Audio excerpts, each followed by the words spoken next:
Math learning ক্লাসের পক্ষ থেকে সবাইকে স্বাগত। ম্যাথমেটিক্স 3 এর দ্বিতীয় অধ্যায় প্রথম ভিডিওতে আজকে আমরা আলোচনা করব চতুর্ভুজ এবং সামান্তরিকের ক্ষেত্রফল। দ্বিতীয় অধ্যায় মূলত হচ্ছে এখানে দুইটা অংশ আছে, একটা হচ্ছে দ্বিতীয় অধ্যায়ের ক আর একটা হচ্ছে দ্বিতীয় অধ্যায়ের খ। তো আমরা হচ্ছে দ্বিতীয় অধ্যায়ের প্রথম যে পার্ট মানে ক, এই চ্যাপ্টার নিয়ে আলোচনা করব। তো এই চ্যাপ্টার হচ্ছে মূলত হচ্ছে চতুর্ভুজ এবং সামান্তরিকের রিলেটেড আর কি।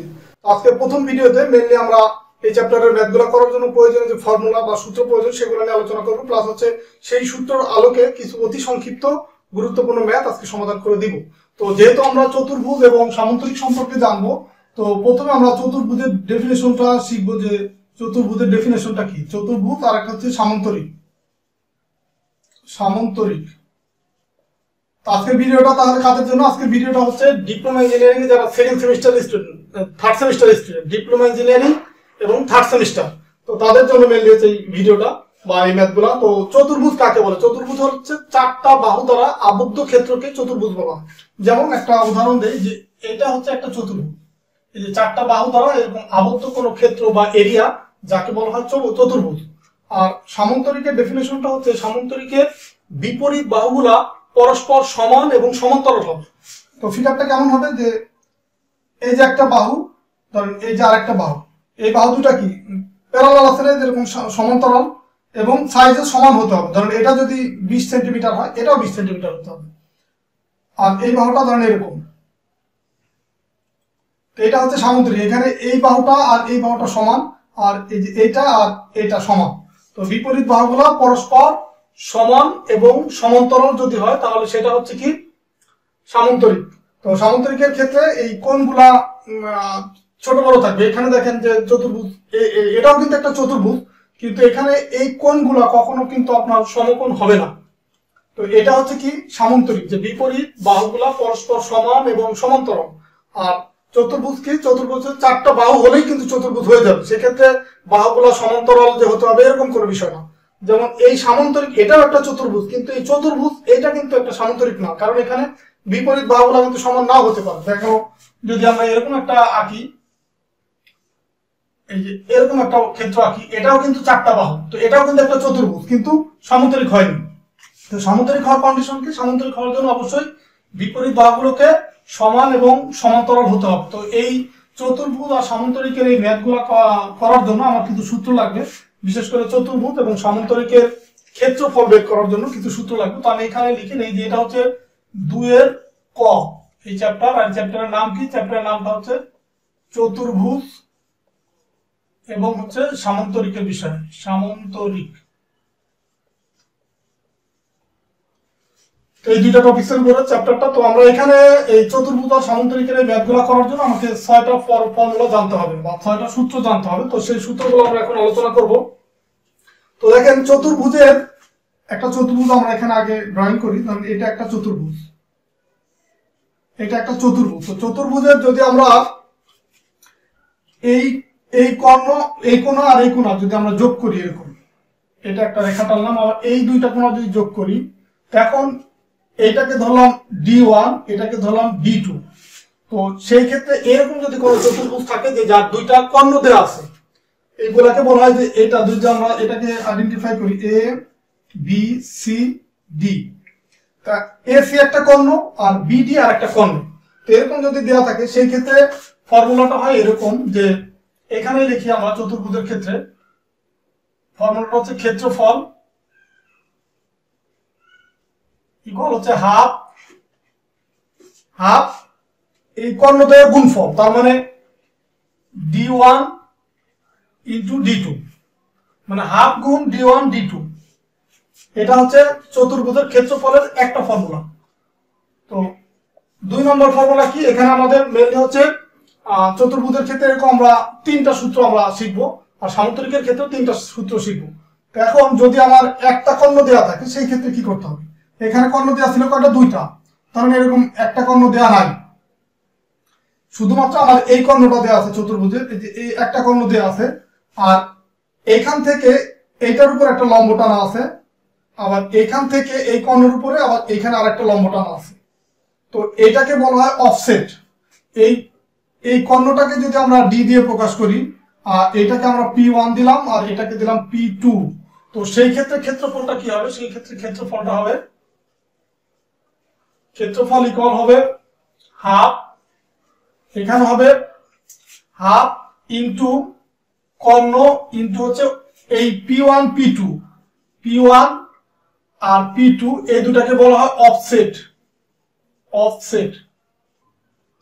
আর সেক্ষেত্রে সূত্রটা হচ্ছে এই ধরনের চতুর্ভুজের সূত্রটা হচ্ছে হাফ ইন্টু কর্ণ ইন্টু অফসেট দ্বয়ের যোগফল। তার মানে এখানে হবে P1 প্লাস হচ্ছে P2, হাফ ইন্টু কর্ণ ইন্টু অফসেট দ্বয়ের যোগফল। তো আমরা অফসেটটা আগেও দিতে পারি যে হাফ ইন্টু অফসেট দ্বয়ের যোগফল ইন্টু কর্ণ, তো সেটা আমরা লিখতে পারি। এটা হচ্ছে 2 নম্বর সূত্র। আর 3 নম্বর যে সূত্র ক্ষেত্রফলের, তো যদি আমরা একটা বৃত্তস্থ চতুর্ভুজ হয়, যেমন ধরেন এটা একটা বৃত্ত, তো এর ভিতরে যদি আমরা একটা চতুর্ভুজ ড্রয়িং করি,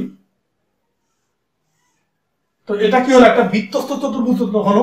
আর সেই ক্ষেত্রে যদি প্রত্যেকটা বাহুর মান যদি দেওয়া থাকে, ধরেন এটা এ বি সি ডি, এখন এটার মান যদি এ হয়, এটা যদি বি হয়, এটা সি হয়, এটা ডি যদি এরকম দেওয়া থাকে, সেই ক্ষেত্রে যদি চারটা চতুর্ভুজের চারটা বাহু যদি দেওয়া থাকে, সেই ক্ষেত্রে আমরা অর্ধ পরিসীমা বের করতে পারি এইভাবে যে s equal a plus B plus c plus d by হচ্ছে 2। এটা হচ্ছে অর্ধ পরিসীমা চতুর্ভুজের ক্ষেত্রে। আমরা ত্রিভুজের ক্ষেত্রে কিন্তু অর্ধ পরিসীমা বের করছি কিভাবে, আগের চ্যাপ্টারে আমরা দেখছি যে ত্রিভুজের ক্ষেত্রে ধরেন এটা একটা ত্রিভুজ, এখানে বাহু ছিল 3টা, এটা এ, এটা বি, এটা সি, এরকম যদি হয় সেই ক্ষেত্রে অর্ধ পরিসীমা এস ইকুয়াল হচ্ছে A plus B plus C by হচ্ছে 2। আর এখানে চতুর্ভুজের বাহু হচ্ছে 4টা, তার মানে অর্ধ পরিসীমা 4টা মোট যোগফল বাই হচ্ছে 2। তো সেই ক্ষেত্রে ক্ষেত্রফলের সূত্রটা হবে, সেই ক্ষেত্রে ক্ষেত্রফলের সূত্রটা হবে রুট এস মাইনাস এ, S minus B, S minus C, S minus D. এটা হচ্ছে আমার বৃত্তস্থ চতুর্ভুজের ক্ষেত্রফলের সূত্র। তো আমরা চতুর্ভুজের ক্ষেত্রে এই 4টা সূত্র, এই 3টা সূত্র আমার লাগবে। এখন আমরা সামান্তরিকের যে সূত্র, সেই সূত্রগুলো দেখবো। এটা হচ্ছে আমার চতুর্ভুজের সূত্র, এই 3টা 1 2 3, এই যে 1 2 3, এই 3টা সূত্র হচ্ছে চতুর্ভুজের ক্ষেত্রে। আর সামান্তরিকের সূত্রগুলো আমরা এখন দেখবো যে সামান্তরিকের ক্ষেত্রে আমার কি কি ফর্মুলা প্রয়োজন। তো এটা আমরা ফিগারেকেই শিখবো, কারণ এই সূত্রগুলো যদি না পারেন, এই মানে এই পরিমিতির যে ম্যাথগুলো আছে টোটালি হচ্ছে সূত্র ডিপেন্ডেন্ট, মানে ফর্মুলা ডিপেন্ডেন্ট। তো ফর্মুলা যদি পারেন ম্যাথ পারবেন, ফর্মুলা না পারলে ম্যাথও পারা যাবে না। তো সামান্তরিকের ক্ষেত্রে যদি সামান্তরিকটা কেমন ছিল, যে এরকম ধর এটা একটা সামান্তরিক, সামান্তরিকের যদি ধরো একটা কর্ণ দেওয়া আছে, ধরো আমি আগে এ বি সি ডি এটা দিলাম, আর এই ধর একটা কর্ণ এরকম দেওয়া আছে। তো এরকম যে একটা কর্ণ দেওয়া থাকে, তো এই কর্ণের বিপরীত শীর্ষ থেকে এটা একটা শীর্ষ, এটা আর একটা শীর্ষ, তো ধরেন এই শীর্ষ থেকে একটা লম্ব টানলাম এর উপর, তো এটাকে বলা হয় অফসেট। এটাকে যদি আমরা প্রকাশ করি পি দিয়ে, আর কর্ণটা ধরলাম ডি, তো সেই ক্ষেত্রে ক্ষেত্রফল হবে, এটা কিন্তু সামান্তরিকের ক্ষেত্রে ক্ষেত্রফল, ক্ষেত্রফলকে আমরা এ দিয়ে প্রকাশ করলাম, ক্ষেত্রফল এ ইকুয়াল হবে কি, এই কর্ণ আর অফসেট দ্বয়ের অফসেটের গুণফল। তো কর্ণ আছে ডি আর অফসেট হচ্ছে পি, তার মানে ডি ইন্টু পি। এটা হচ্ছে সামান্তরিকের ক্ষেত্রফলের একটা সূত্র। এখন এখানে যদি এই কর্ণ যদি না দেয়া থাকে, ধরেন কর্ণ দেয়া নাই বা অফসেটও দেয়া নাই, দেয়া আছে লম্ব, এরকম যদি হয় যে এটা একটা সামান্তরিক, এর উপরে লম্ব দেয়া আছে, এই ভূমির উপরে একটা লম্ব যদি দেওয়া থাকে, সেই ক্ষেত্রে ধরেন এই যে বাহুটা, এই বাহুর দৈর্ঘ্য ধরেন এবিসি কিছু একটা দেওয়া আছে, ধরে নিলাম বি, আর এটা হচ্ছে এইচ লম্ব। তো সেই ক্ষেত্রে ক্ষেত্রফল হবে এ ইকুয়াল হবে ভূমি ইন্টু উচ্চতা, মানে বি এইচ। তো আমরা এইভাবে ম্যাথ করার সময় প্রয়োজন হবে যে কখনো ক্ষেত্রফল দেওয়া থাকবে, ভূমি দেওয়া থাকবে, উচ্চতাটা বের করতে হবে, তখন কিন্তু আমরা এই ফর্মুলা দিয়ে বের করতে পারবো। তো ম্যাথ করার সময় আমার এই সূত্রগুলো লাগবে, বা কিভাবে আমরা বের করি এই ফর্মুলার সাহায্যে ম্যাথ, সেটা ম্যাথ করার সময় আমরা দেখবো আর কি। তো এখন আরেকটা বিষয় আছে যে শুধুমাত্র যদি কর্ণ দেওয়া থাকে, যদি কোনো অফসেট দেওয়া না থাকে, যেমন প্রথম এরকম একটা কর্ণ ছিল প্রথমটার ক্ষেত্রে, আর এখানে একটা অফসেট ছিল, এখন শুধুমাত্র এই কর্ণটা যদি দেওয়া থাকে, সেই ক্ষেত্রে আমরা কিভাবে বের করব। কর্ণটা ধরেন, এখন দেখেন এই কর্ণ মানে কি, আমার সামান্তরিকের কর্ণ যে কোনো একটা কর্ণ মানে এটাই দিই বা এই কর্ণটাই দিই, এই কর্ণ দেওয়া মানে হচ্ছে এই সামান্তরিকটা দুইটা ত্রিভুজের সমানভাবে বিভক্ত হয়ে গেছে। যেমন ধরেন এই কর্ণটা যদি দিই, তাহলে এ বি সি একটা ত্রিভুজ হয়েছে, আর একটা ত্রিভুজ হচ্ছে এ বি সি। তো এ বি সি সমান হচ্ছে এ ডি সি, দুইটা সমান ত্রিভুজ হয়ে যাবে। যদি আমরা এদিকেও কর্ণ দিতাম সেই ক্ষেত্রেও A B D R B C D দুইটা ত্রিভুজ হতো, সমান ত্রিভুজ হতো। এখন আমরা এই টাইপের ম্যাথ মানে এই টাইপের এই ফর্মুলা মানে এই টাইপের সামান্তরিকের ক্ষেত্রে আমরা ফর্মুলাটা কিভাবে বের করবো? ক্ষেত্রফল, এই 6 নম্বর ক্ষেত্রফল ইকুয়াল কি হবে দেখেন, ত্রিভুজের ক্ষেত্রফলের সূত্রটা আমরা কিন্তু জানি। তো ত্রিভুজের ক্ষেত্রফলের সূত্রটা কি ছিল, যে এটা ছিল হচ্ছে s s into s minus A S minus B S minus c, এটার উপর রুট। এটা ছিল ত্রিভুজের ক্ষেত্রফলের ফর্মুলা। তো এখন যদি আমরা, যেহেতু দুইটা ত্রিভুজে ভাগ হয়ে গেছে, তো এটা একটা ত্রিভুজ এটা একটা ত্রিভুজ, আমরা যদি এ বি সি এটা যদি কম্পেয়ার করি, তাহলে এটাকে যদি আমরা এ ধরি, এটাকে ধরেন বি ধরি, আর এই কর্ণটাকে ধরলাম ডি, এটা হচ্ছে এ বি বাহুর মান এ, বি সি বাহুর মান বি, আর এ সি বাহুর মান হচ্ছে ডি, বা এটাকে কর্ণ বলে সামান্তরিকের ক্ষেত্রে। তো এই যে তিনটা বাহুর মান যদি আমরা জানি, সেই ক্ষেত্রে আমরা এই ত্রিভুজের ক্ষেত্রফলটা বের করতে পারবো না। অবশ্যই এই সূত্রটা দিয়ে কিন্তু আমরা এই ত্রিভুজের মান বের করতে পারবো, এবং সেই ক্ষেত্রে এখানে সির পরিবর্তে এখানে হবে কি ডি হবে। তার মানে একটা ত্রিভুজের এরিয়া কিন্তু আমরা বের করতে পারলাম, বা ক্ষেত্রফল বের করতে পারলাম। তো এখন এই ত্রিভুজ সমান হচ্ছে এই ত্রিভুজ, তার মানে এইখানে যে মানটা পাইছি এটাকে যদি আমি 2 দিয়ে গুণ করি, তাহলে কিন্তু টোটাল সামান্তরিকের ক্ষেত্রফলটা পাওয়া যায়। তো এটাই হবে সূত্র, 2 root s s minus A S minus B S minus d, এটাই হবে সামান্তরিকের ক্ষেত্রফল। তো এই 6টা সূত্রের মাধ্যমে আমরা এই চ্যাপ্টারের যতগুলি ম্যাথ আছে আমরা এগুলা সমাধান করার চেষ্টা করবো, বা ম্যাথ করার সময় যদি আরো নতুন কোনো সূত্র দরকার হয় তখন আমরা দেখব। তো মেনলি হচ্ছে এই চ্যাপ্টার থেকে আমরা এই 6টা সূত্রই শিখবো, বা এইগুলোর মাধ্যমে আমরা ম্যাথগুলো করার জন্য চেষ্টা করবো। তো এখন আমরা এই চ্যাপ্টারের যে অতি সংক্ষিপ্ত কোশ্চেন আছে, ইম্পর্টেন্ট যে কোশ্চেন গুলো বারবার পরীক্ষায় আসে, সেই কোশ্চেন গুলো দেখবো। তো আমি যে বইটা ফলো করতেছি এটা হচ্ছে হকের বই। আমার কাছে যে হকের বইটা আছে 2025-এর যে হকের বই, তো সেই বইয়ের হচ্ছে 1 নম্বর যে ম্যাথ, 1 নম্বর ম্যাথে দেওয়া আছে একটি চতুর্ভুজের একটি কর্ণ। আমরা আগে একটা চতুর্ভুজ ড্রয়িং করি। ধরেন এটা একটা চতুর্ভুজ, চতুর্ভুজের কর্ণ দেওয়া আছে কত, ধরেন একটি চতুর্ভুজের কর্ণ ধরুন এখানে দেওয়া আছে ডি, মানে এটা কিন্তু এই কোশ্চেন থেকে আমি লিখতেছি যে একটি চতুর্ভুজের একটি কর্ণ ডি, এবং কর্ণের দুটি অফসেট যথাক্রমে P1 এবং P2। অফসেট মানে কি, এই বিপরীত শীর্ষ থেকে এটার উপর একটা লম্ব, আবার এখান থেকে এটার উপর আরেকটা লম্ব, এটা হচ্ছে P1 আর এটা হচ্ছে P2।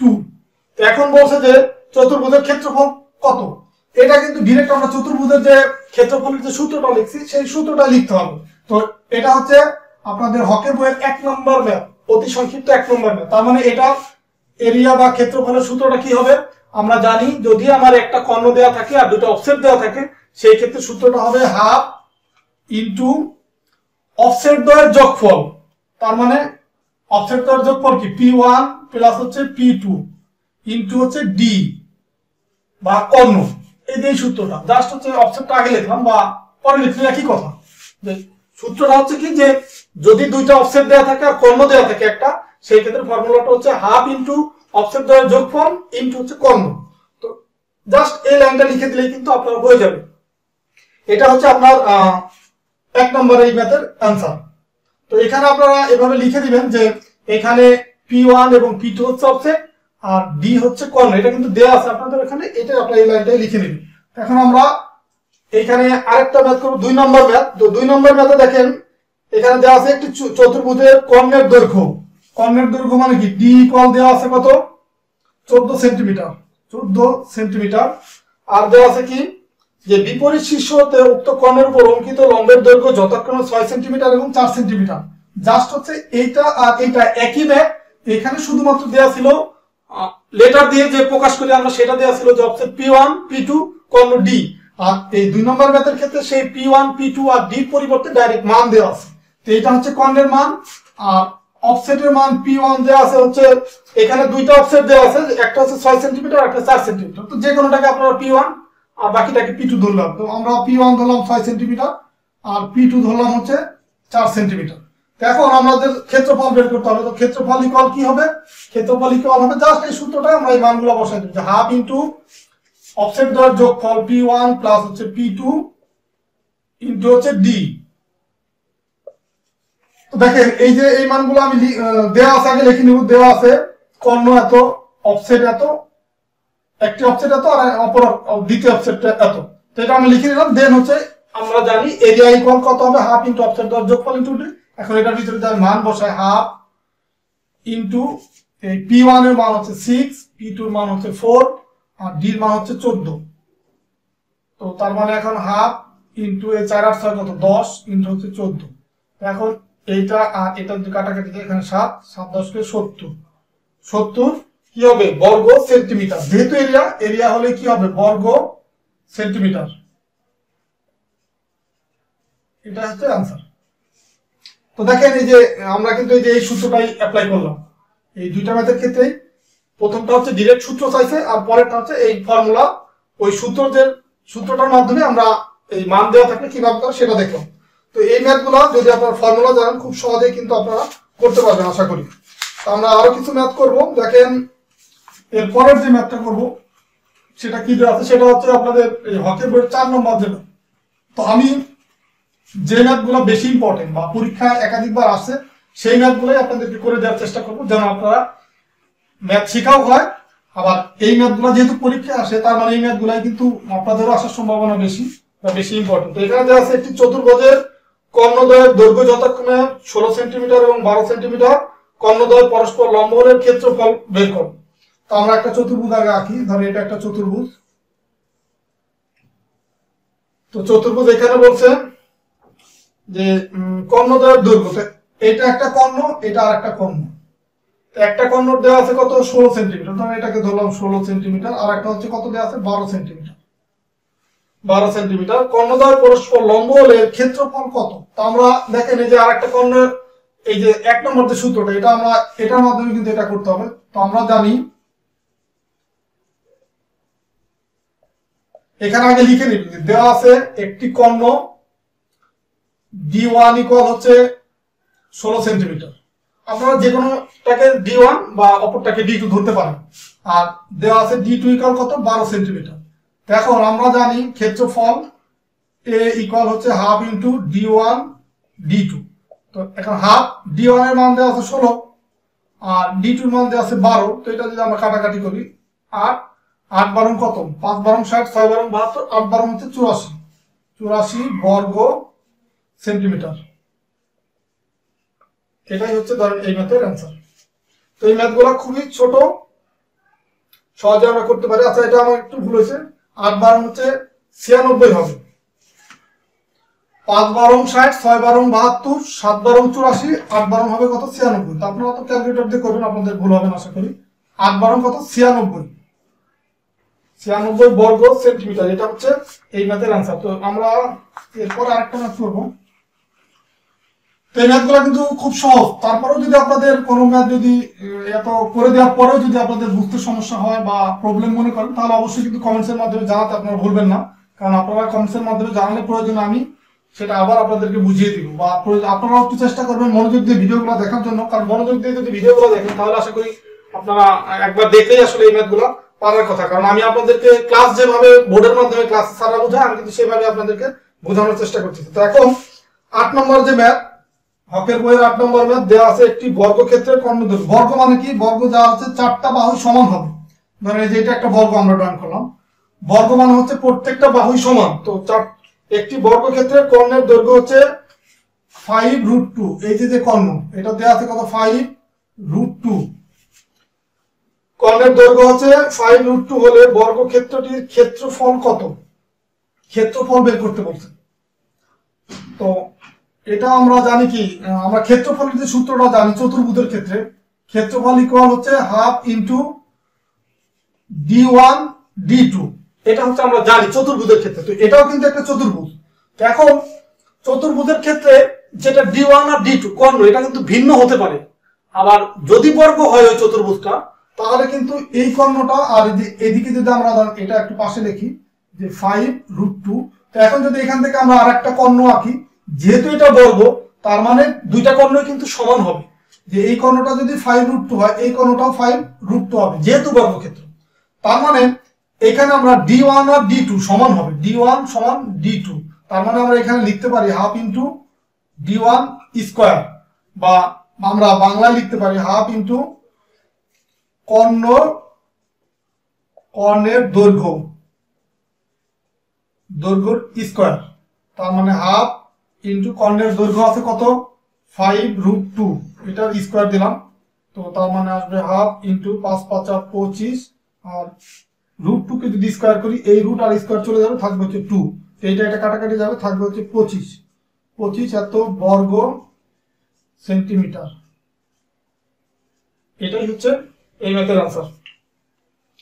তো আপনারা আশা করি বুঝতে পারছেন। তো আপনারা এখানে এই যে এত লাইন না লিখে একবারও লিখতে পারেন, যে এই যে এই লাইন থেকে লিখতে পারেন এখান থেকে, কারণ এটুকু না লিখলে হয়, কারণ যেহেতু বর্গক্ষেত্র সুতরাং এরিয়া বা ক্ষেত্রফল ইকুয়াল হচ্ছে হাফ ইন্টু কর্ণের দৈর্ঘ্যের স্কয়ার। আর এটা কিভাবে আসলে এইটুকু বোঝানোর জন্য কিন্তু এইটুকু লিখলাম। তো এইটুকু আপনার ম্যাথ করার সময় এইটুকু না দিলেও চলবে, আপনারা ডিরেক্ট লিখবেন যে কর্ণের দৈর্ঘ্য দেওয়া আছে, কর্ণের দৈর্ঘ্য হচ্ছে 5√2, সুতরাং যেহেতু বর্গক্ষেত্র তাহলে ক্ষেত্রফল বা এরিয়া হচ্ছে হাফ ইন্টু কর্ণের দৈর্ঘ্যের স্কয়ার, দেন এই কর্ণের দৈর্ঘ্য এই যে একবার বসাই দেবেন, তাহলে আশা করি হয়ে যাবে। তো আমরা আরো কিছু ম্যাথ আপনাদেরকে করে দিব। এই চ্যাপ্টারের অতি সংক্ষিপ্ত যতগুলো ম্যাথ আছে আমি চেষ্টা করব যে আজকে এই যে কয়টা ম্যাথ মানে যে কয় টাইপের অতি সংক্ষিপ্ত কোশ্চেন আপনাদের পরীক্ষায় আসে সবগুলো আপনাদের সমাধান করে দেওয়ার চেষ্টা করবো। আপনারা শুধু মনোযোগ দিয়ে জাস্ট একটু ভিডিওগুলো দেখেন, তাহলে আশা করি দ্বিতীয়বার আপনাদের এই ভিডিওগুলো দেখা লাগবে না বা এই ক্লাসগুলো করতে হবে না। তো দেওয়া আছে একটি সামান্তরিকের ক্ষেত্রফল বা এরিয়া দেওয়া আছে 120 বর্গ সেন্টিমিটার, মানে সেন্টিমিটার স্কয়ার। দেওয়া আছে এরিয়া, আর দেওয়া আছে কি, এটা কিন্তু সামান্তরিকের, এই যে ম্যাথটা এটা হচ্ছে সামান্তরিকের ক্ষেত্রে, তার মানে এই যে এই তিনটা সূত্র একটা ব্যবহার করবো আমরা এখন। তো সামান্তরিকের ক্ষেত্রফল দেওয়া আছে 120 সেন্টিমিটার স্কয়ার, আর ভূমি দেওয়া আছে, ধরেন বি ইকুয়াল হচ্ছে দেওয়া আছে 20 সেন্টিমিটার। আচ্ছা, এটাকে মিটার স্কয়ার দেওয়া আছে এখানে, তো আমরা এটাও মিটার লিখলাম, মানে এরিয়া হচ্ছে 120 মিটার স্কয়ার বা বর্গ মিটার, আর ভূমি দেওয়া আছে 20 মিটার। তো এটা হচ্ছে জাস্ট দেওয়া আছে, এখন আমাকে বের করতে বলছে উচ্চতা বা লম্ব সেটা কত। তো দেখেন সামান্তরিকের ক্ষেত্রে এরকম সূত্র কিন্তু আমরা এই যে একটা ব্যবহার করে লিখছি, এটা হচ্ছে এই যে এই সূত্রটা আমরা জানি। তো প্রথমে তো এটা লিখে নিব, দেওয়া আছে সামান্তরিকের ক্ষেত্রফল a ইকুয়াল 120, সামান্তরিকের ভূমি b ইকুয়াল 20 মিটার, সুতরাং উচ্চতা কত, এটা আমরা লিখে নেব। দেন হচ্ছে লিখবো যে আমরা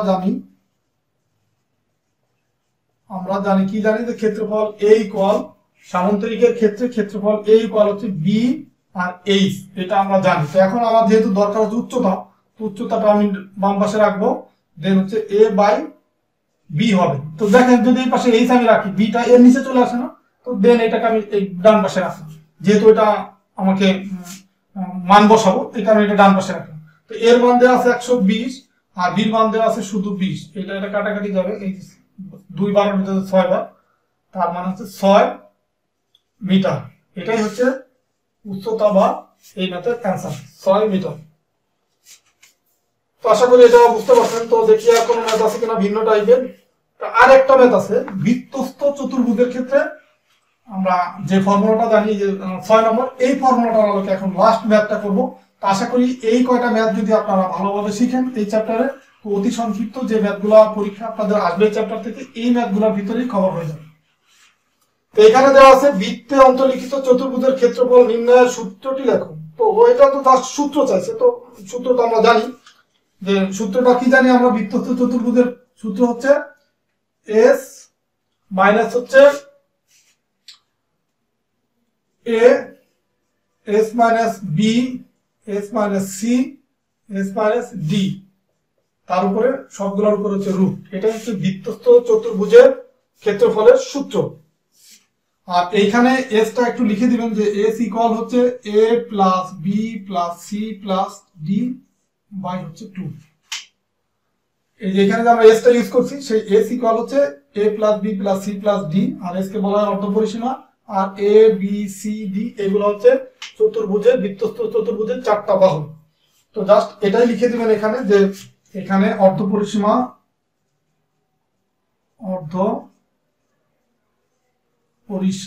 s ইকুয়াল এত, আর হচ্ছে চতুর্ভুজের 4টা বাহু, 4টি বাহু সমান a b c d, এটা লিখে দিলেই আশা করি এটা হয়ে যাবে। তো আর এটা ফর্মুলা হিসেবে আপনাদেরকে আগেই লিখে দিছি।